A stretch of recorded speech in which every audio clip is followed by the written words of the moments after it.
Hey up folks, welcome back to Towk, the YouTube channel dedicated to the Potteries Dialect of North Staffordshire. Now I've seen a few comments in various videos asking where people can hear the Potteries Dialect and where they can hear more examples of it. Now sadly these days there are fewer and fewer examples of the Potteries Dialect in everyday life. It's highly unlikely you're going to walk into a pub these days and find two people speaking in broad Potteries. You're probably going to hear the odd word and the odd phrase that's lived on every now and again.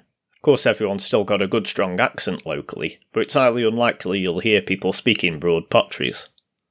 Nonetheless, there are plenty of examples out there of people speaking Potteries dialect, both in the written word and audibly as well. So in this video we're going to take a look at what's out there, and hopefully direct you towards them if you want to learn a bit more. Now of course as a starting point it'd be remiss of me not to put a shameless advert out for this channel itself, Towk. On this channel you'll find loads of examples of Potteries dialect in various forms. We've got short, little cartoony, funny videos and then a few more serious things as well. Of course I'm going to shamelessly suggest that you go off and watch some more videos on this channel, and also that you like, share and subscribe, so we can spread the Potteries dialect far and wide if you're enjoying it.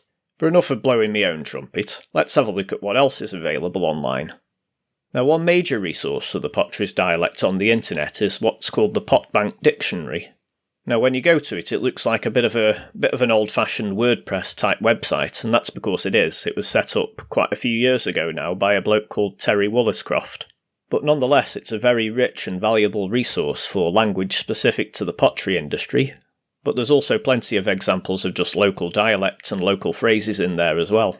Now I say this as a valuable resource because it's actually been preserved by the British Library for its cultural significance, so it's a resource that's going to be around far into the future, and it's some absolutely excellent work that's been done by Terry and anyone else who collaborated on it, and hopefully it'll help to keep the dialect alive far into the future.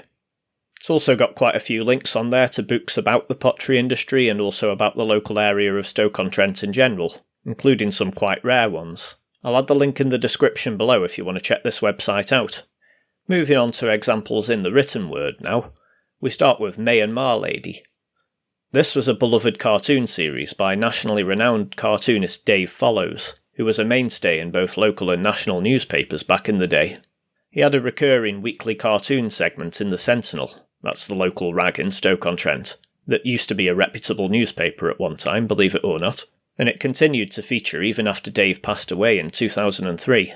There are a few compilation books available, like this one called May and Marlady the Boke. I'm not sure how easy they are to get hold of these days. I'm sure they used to sell them at Anley Museum once upon a time. There's also a very old YouTube channel that I came across that actually does voiceovers over some of the old cartoons. It was set up probably about 16 years ago and I don't think it's been contributed to since, but it's interesting nonetheless, and it's still there.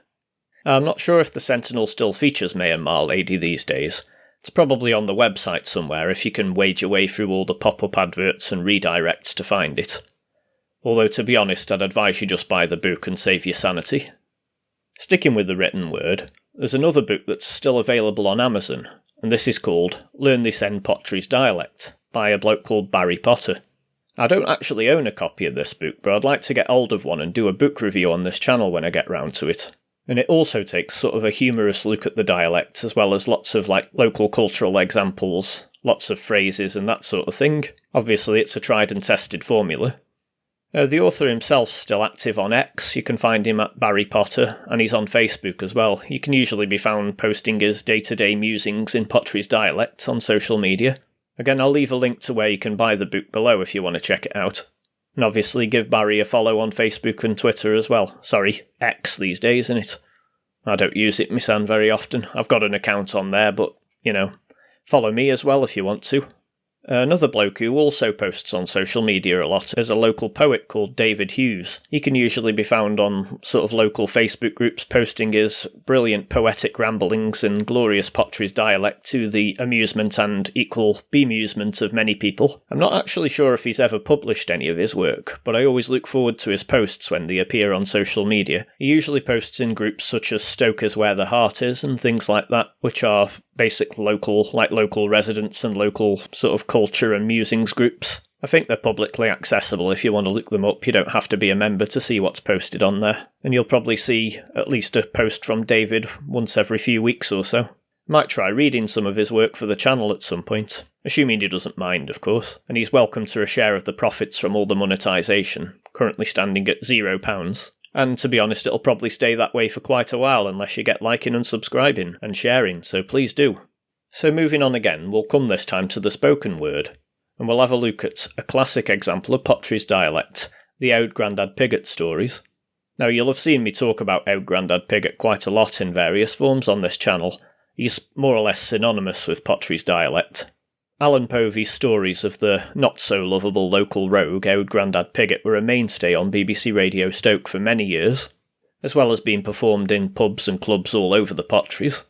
The stories were recorded in a few volumes on vinyl back in the 70s, and they are still available, but they are quite pricey these days as copies become rarer. I'm not sure if it was ever transposed to like CD or anything like that. I suspect it probably was. I've got a couple of the old records somewhere at my mum and dad's house. I've noticed a few people have uploaded them all to YouTube in the past, and they are still around somewhere if you want to give them a listen and step back in time to when the Potteries was still the Potteries. I'll put a link to one of those channels in the description below. I actually met Alan Povey as a kid, because I did a show in my high school that's rather embarrassing right now, where I actually performed an Oud Grandad Piggott-inspired story that was co-written by my English teacher. I've still got the video of that somewhere. I might have to dig it out and perhaps upload it on here if you want a good laugh, and I want to die of embarrassment. Alan Povey was suitably impressed and absolutely perplexed at the same time, if I remember right. I obviously left an impression, of course. I haven't heard from him since, but I hope he's doing well.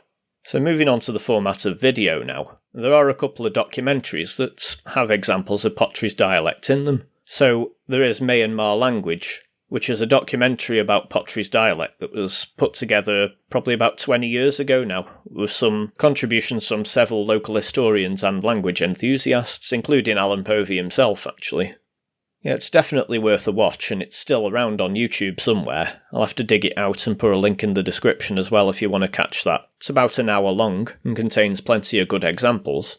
Another one was about Longton specifically. I think it was called Longton, A Time of Change. I'm sure I remember seeing that on YouTube somewhere as well in the past. I'm not sure if it's still there.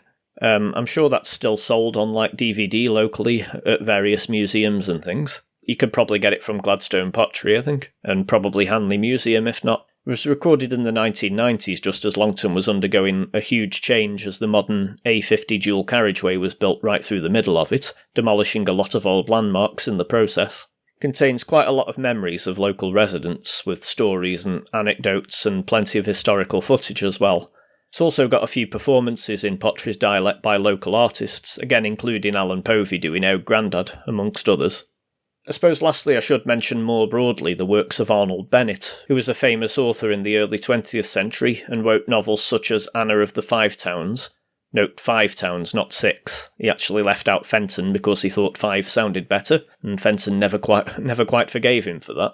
And also Clayhanger, which was adapted into a BBC miniseries back in the 70s. Again, it's quite a unique snapshot of working class life in Stoke-on-Trent in many of his works. It does contain the odd example of the dialect, although it's not the main focus of it. And it's definitely a unique insight into what the Potteries was like back in the early 20th century, when it was a thriving industrial town. Obviously, Arnold Bennett's novels are all still in print, so you can pick them up at most good bookstores these days. And I think some of them might be public domain now as well, so they're probably online somewhere. So there we are, that's probably enough to be getting on with for now, innit?